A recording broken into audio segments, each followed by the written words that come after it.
Secretary Silvestre Bello III of the Department of Labor and Employment, Mr. Sean Lowe, Chargé d'Affaires of the U.S. Embassy in the Philippines, my colleague Khalid Hassan, Director of ILO in the Philippines, their colleagues and partners. We are now in another lockdown due to the COVID-19 pandemic, and many workers are deeply affected by this situation, particularly those in the informal economy, those without access to decent work, without decent salaries and social protection. While everyone has been affected by the crisis, we also know that the impacts of this crisis have been falling disproportionately on the most vulnerable. People living in poverty, the working poor, women and children, persons with disabilities, and other marginalized groups. And this is particularly evident with those living and working in rural areas. It is then in this context that we celebrate this new ILO project on improving workers' rights in the rural sector in the Indo-Pacific with a focus on women. This project is very timely as we are working with the government of the Philippines and development partners, such as the United States, on the recovery phase from COVID-19.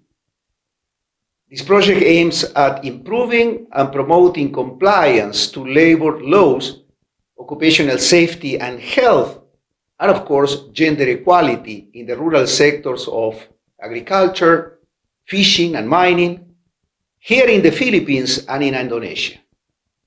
It builds on achievements of previous ILO projects and lessons learned from similar geographic contexts. But the question is why this project is so strategic and relevant.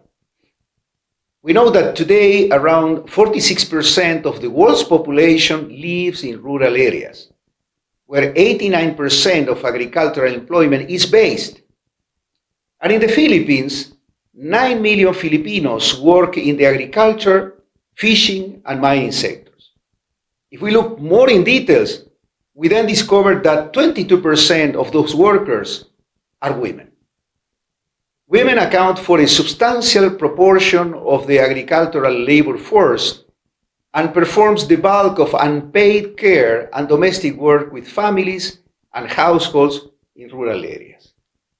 They make significant contributions to agricultural production, food security and nutrition, land, natural resources management, and building climate resilience.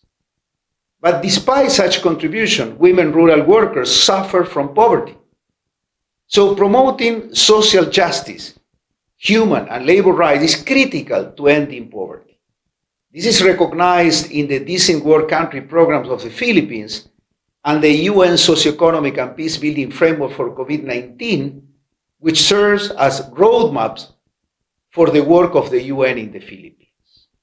So we are grateful to the U.S. Department of Labor, the U.S. Embassy, and other international partners for this growing partnership towards decent work.